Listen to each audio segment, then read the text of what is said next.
Hello everyone, and a massive welcome back to Mr. English Talks. It's so wonderful to see you here again. Whether you're joining us for the first time or you're a part of our amazing family, thank you for being here and for investing this time in yourself.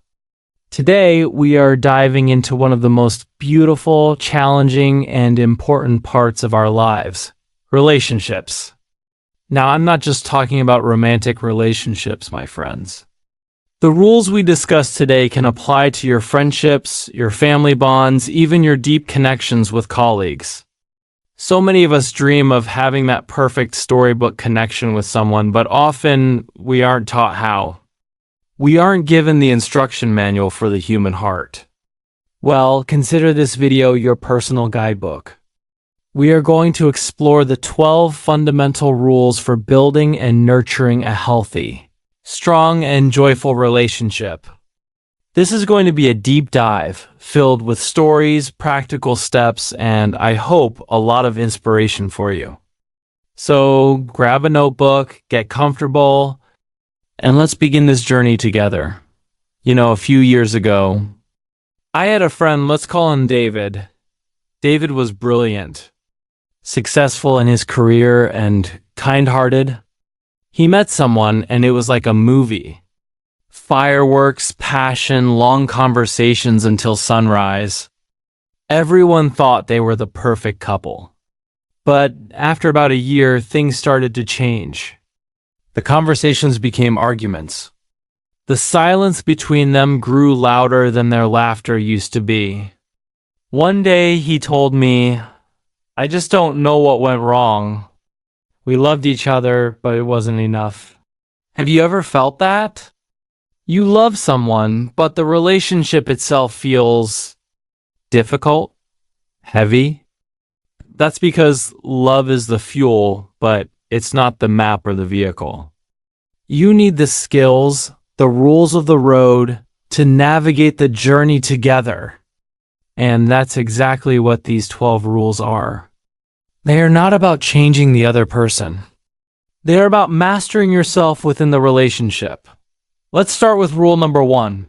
Become a whole person, not a half. So many of us go into relationships thinking, this person will complete me.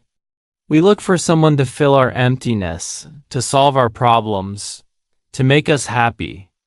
This is the biggest mistake we can make. Imagine two people, each standing on one leg, leaning on each other to stay upright. What happens if one person slips? They both fall. Now imagine two people, each standing firmly on their own 2 feet, strong and balanced. They can choose to walk together, hand in hand, not because they need to, but because they want to. That is the foundation. Your partner should be a wonderful addition to your already happy life, not the source of your happiness. The action step for this rule is simple but powerful. Make a list of the things that make you happy, that define you outside of any relationship. It could be your hobby, your career goals, your time with friends, your personal growth.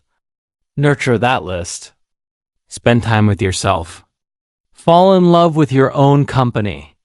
When you are a whole, complete person, you bring so much more light and love to your relationship.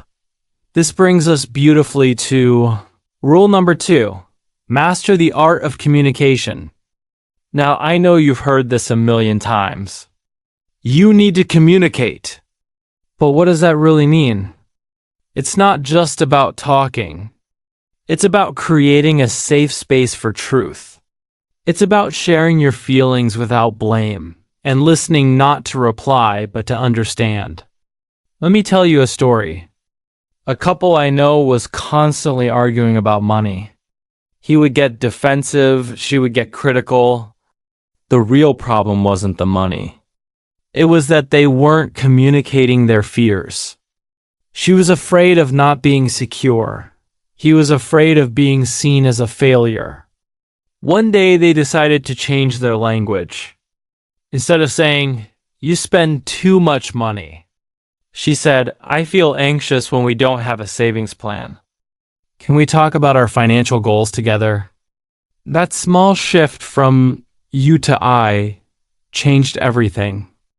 The action step here is to practice I feel statements. Instead of you make me feel, try I feel emotion when situation. For example, I feel hurt when we don't spend quality time together instead of you never make time for me. This small change can transform your arguments into conversations. Now, this small changes. Now. Communication is impossible without rule number 3. Listen with your heart, not just your ears. Listening is an act of love. It's the most powerful way to say, you matter to me. Your thoughts and feelings are important. But we are often terrible listeners. We listen while looking at our phones. We listen while formulating our next argument in our heads. We listen to find a weak point. True listening means giving someone your full attention. It means putting yourself in their shoes and trying to see the world from their perspective. The action step for this is to practice reflective listening. The next time your partner is sharing something important, when they finish, try saying, "So, what I'm hearing you say is," and then repeat back the core message in your own words. This does 2 things. It proves you were actually listening, and it ensures you understood them correctly. It's a game changer, I promise you. Of course, even with the best communication, conflicts will happen. That's why rule number 4 is so critical. Fight fair and focus on the problem, not the person. Conflict is not the sign of a bad relationship. It's a sign that you are 2 different human beings. The goal is not to avoid conflict, but to handle it with respect. This means no name calling. No bringing up past mistakes from 5 years ago. No generalizations like you always ... or you never. Attack the issue, not each other's character. Imagine the problem is a wall between you. You should be on the same side of the wall, working together to break it down. You are not on opposite sides, throwing rocks at each other. The action step? Create a rules of engagement for arguments with your partner. Agree on things like, we will not raise our voices. We will not use the word divorce or breakup as a threat. We will take a 20-minute timeout if things get too heated. Having these rules in place before a conflict arises is like having a fire extinguisher. You hope you never need it, but you're so glad it's there when you do. Underpinning all of this is rule number 5. Build a foundation of trust and honesty. Trust is the glue. It's the silent agreement that says, I believe in your goodness. I know you have my back. And trust is built in very small moments. It's built when you say you're going to call and you call. It's built when you're honest about a mistake you made. It's built when you keep your partner's secrets safe. Honesty isn't just about not telling lies. It's about living in truth. It's about being authentic and transparent. If you break trust, it takes a long, consistent time to rebuild it. The action step for this rule is to perform a trust audit. Think about your own actions. Are you reliable? Do you do what you say you will do? Be brutally honest with yourself. And with your partner, have an open conversation. Do you feel you can trust me completely? Is there anything I do that sometimes makes you feel unsure?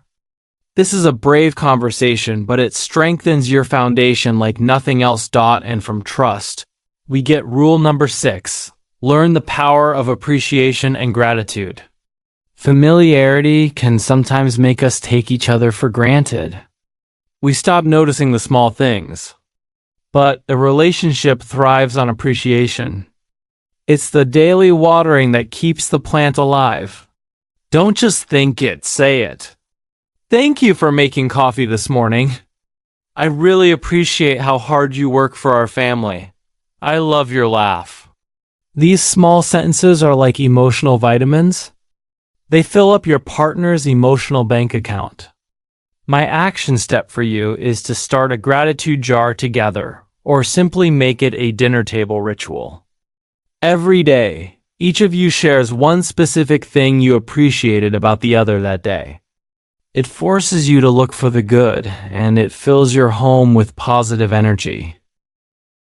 Now, let's talk about something we often forget. Rule number 7. Maintain your individuality and respect your differences. Remember Rule 1 about being a whole person? This is where it continues.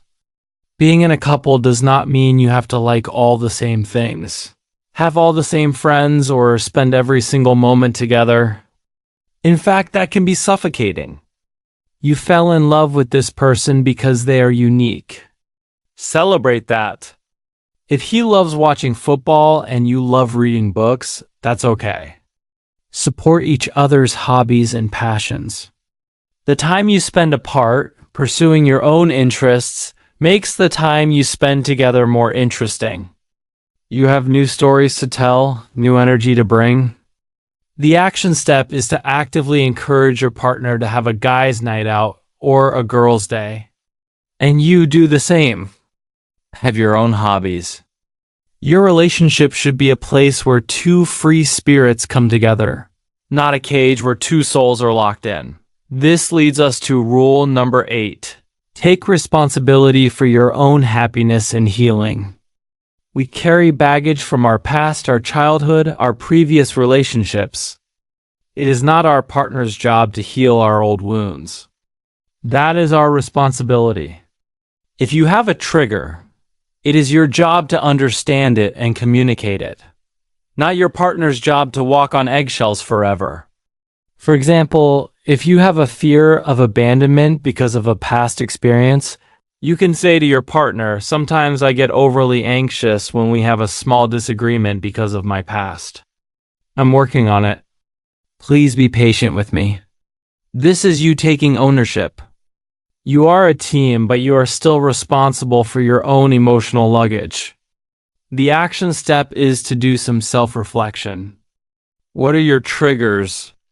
What old wounds are you carrying? Consider journaling, therapy, or coaching. Healing yourself is the greatest gift you can give to your relationship. Now, for a very practical one. Rule number 9, align your values and life goals. You can have amazing communication and great trust. But if one of you dreams of living on a farm with 10 children and the other dreams of a minimalist city life with no kids, you have a fundamental problem. Love is important, but it cannot bridge every single value gap. It is crucial to have open, honest conversations about the big things: money, marriage, children, career ambitions, where you want to live, your spiritual beliefs. Don't assume you are on the same page. Have the conversation. The action step here is to have a dreams and goals date night. Sit down with a notebook and talk about your individual and shared dreams for the next 1 year, 5 years, and 10 years. See where you align and where you might need to compromise. A relationship is a partnership, and all good partnerships have a shared vision for the future. Rule number 10. Never stop dating each other. The spark doesn't just magically stay alive. It needs to be fed. Life gets busy. Work, kids, bills. It's easy to let the romance slide, but you must be intentional about keeping it alive. Remember how you felt at the beginning? The butterflies, the excitement. You can recreate that by continuously dating your partner. Schedule it if you have to. The action step is to commit to a weekly date night. It doesn't have to be expensive. It could be a walk in the park, cooking a new recipe together, or just turning off the phones and talking. The key is to be fully present and to break the routine. Keep surprising each other, keep flirting, keep choosing each other. Day after day. This brings us to rule number 11. Practice forgiveness and let go of grudges. Holding on to anger and resentment is like drinking poison and expecting the other person to get sick. It eats you up from the inside. In any long-term relationship, both of you will make mistakes. You will hurt each other, sometimes intentionally, but often unintentionally. Forgiveness is not about saying what happened was okay. It's about choosing your peace over your pain. It's about freeing yourself from the burden of the past. This doesn't mean you become a doormat. It means you process the hurt, you communicate about it, and then you consciously decide to let it go and move forward. The action step is to ask yourself, is this hill worth dying on? Many small arguments are not. Choose your battles wisely. And for the bigger hurts, work through them together, and when you decide to forgive, truly let it go. Don't bring it up in future arguments. And finally, rule number 12, be a team, always. This is the golden rule that encompasses all the others. In a healthy relationship, it's never you versus me, it's always us versus the problem. Whether the problem is a financial difficulty, a family issue, an internal conflict, or an external stressor, you face it together. You are partners, allies, best friends. You lift each other up. You celebrate each other's victories as if they were your own. You have each other's backs, no matter what. The action step for this is to create a team mantra. It could be something as simple as, we've got this, or always on the same team. When things get tough, remind each other of this mantra. It brings you back to your foundation. So, my dear friends, there they are. The 12 rules for a healthy, thriving relationship. From becoming a whole person to always being a team. This is not about being perfect. It's about being conscious, being committed, and choosing love every single day. It's a journey, and you will make mistakes. But if you keep these principles in your heart, you will have a map to guide you back to each other. I want to thank you from the bottom of my heart for spending this time with me. If this video brought you value, if you felt inspired, if you learned something new, please do me a huge favor. Hit that like button, and if you haven't already, subscribe to the channel and click that bell icon so you don't miss any of our future talks. Share your thoughts in the comments below. What is the one rule that resonated with you the most? I love reading your stories. Remember, your relationships are a reflection of you. Build yourself and you will build beautiful connections. This is Mr. English Talk signing off. Until next time, keep learning, keep growing, and keep choosing love. Take care.